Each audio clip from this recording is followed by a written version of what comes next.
నువ్వు ఎవరితోన్నా పెట్టుకో, బీఆర్ నాయుడుతో పెట్టుకుంటే మాత్రం మర్యాద ఉండదు. నా గురించి మీకు తెలియదు. నేను ఎంతకైనా తెగిస్తాను.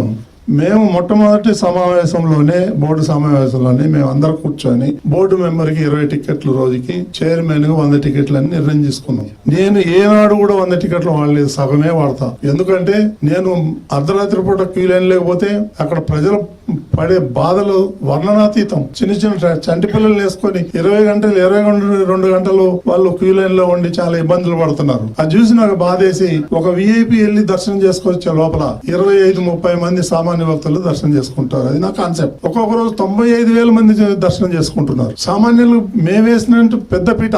చంద్రబాబు నాయుడు గారు ఎప్పుడు సామాన్యులకు ఇవ్వండి, సామాన్యులకు ఇవ్వండి అని. మేము విఐపి కల్చర్ స్లోగా తగ్గించేసి మేము సామాన్య భక్తులు పెద్ద పీట వేస్తాంటే ఈ రోజు ఒక పెద్ద మనిషి మీటింగ్ పెట్టి ఏదో పిచ్చి పిచ్చిగా మాట్లాడుతున్నాడు. నేను చెప్తున్నా, నువ్వు ఎవరితోన్నా పెట్టుకో, బీఆర్ నాయుడుతో పెట్టుకుంటే మాత్రం మర్యాద ఉండదు. నా గురించి మీకు తెలియదు. నేను ఎంతకైనా తెగిస్తాను. తప్పు చేస్తే చెప్పండి, చొక్కా పట్టుకొని అడగండి, మేము సమాధానం చెప్తాం. ఇప్పటి వరకు ఒక్క చిన్న పొరపాటు కూడా చేయలేము మేము. అది నేను గర్వంగా చెప్పుకుంటాను.